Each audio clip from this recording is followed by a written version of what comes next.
Dans cette vidéo, nous allons voir ce qu'est une expression littérale et quelques notations pour commencer.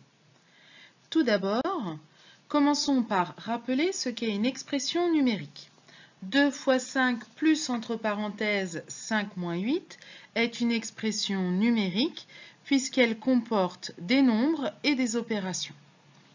Cette expression, on peut la calculer en effectuant les opérations en respectant les priorités opératoires. Donc on va d'abord faire les calculs entre parenthèses, puis ensuite la multiplication et enfin l'addition.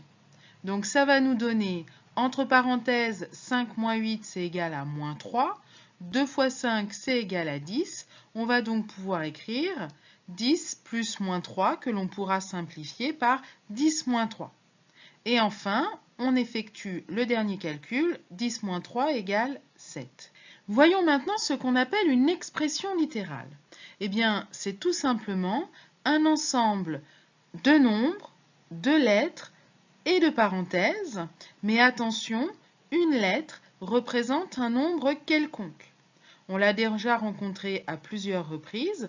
En mathématiques, la méthode pour parler d'un nombre que l'on ne connaît pas mais qui existe pourtant et que l'on utilise, eh bien on utilise une lettre pour le représenter.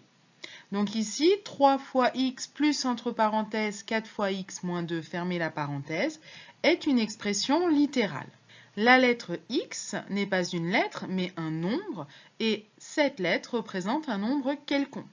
Mais à chaque fois qu'on va avoir des expressions littérales, on considérera la lettre comme un nombre quelconque. Ce nombre, puisque l'on ne connaît pas sa valeur et donc qu'il peut varier, on dit que c'est une variable.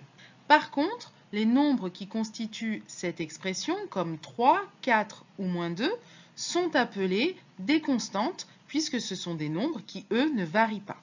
Voyons maintenant quelques notations. Quand j'ajoute x à x, j'additionne 2 fois le même nombre, je peux donc écrire que c'est égal à 2 fois le nombre x.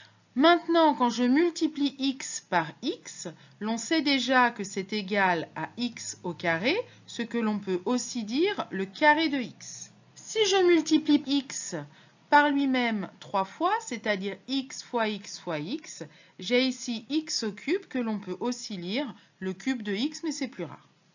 Et enfin, quand j'ai k fois x, k étant un nombre également, eh bien, je sais par définition de la multiplication comme addition réitérée que c'est la somme de x avec lui-même k fois.